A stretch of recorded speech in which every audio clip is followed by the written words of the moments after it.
C'était il y a un mois, jour pour jour, le 26 décembre dernier, un des plus violents séismes de l'histoire provoquait de gigantesques raz-de-marée en Asie.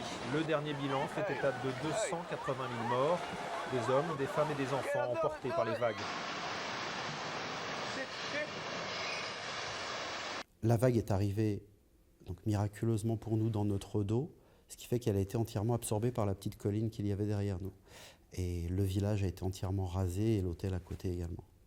Un mois après, pour de nombreux touristes français qui ont frôlé la mort, le traumatisme est difficile à oublier. Et si on avait été dans la vague, et si le petit avait été emporté, enfin bon, c'est des questions auxquelles j'aurais jamais de réponse. En vacances à Koh Phi Phi en Thaïlande, le jour du drame, cette famille a eu la vie sauve en se réfugiant sur une colline. Mais les images de blessés et de maisons détruites sont difficiles à effacer, notamment pour Édouard, 7 ans. J'ai écrit des choses et mon copain aussi sur l'Asie, des poésies, des dessins, des hélicoptères, des vagues, des maisons cassées. Édouard m'a posé des questions de savoir quand on était mort ce qui se passait. Lui, il en a conclu qu'on arrêtait de manger et qu'on dormait, donc je l'ai laissé avec cette idée-là, quoi.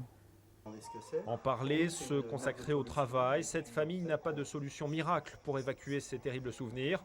Leur obsession est maintenant de venir en aide aux sinistrés, peut-être en parrainant un enfant.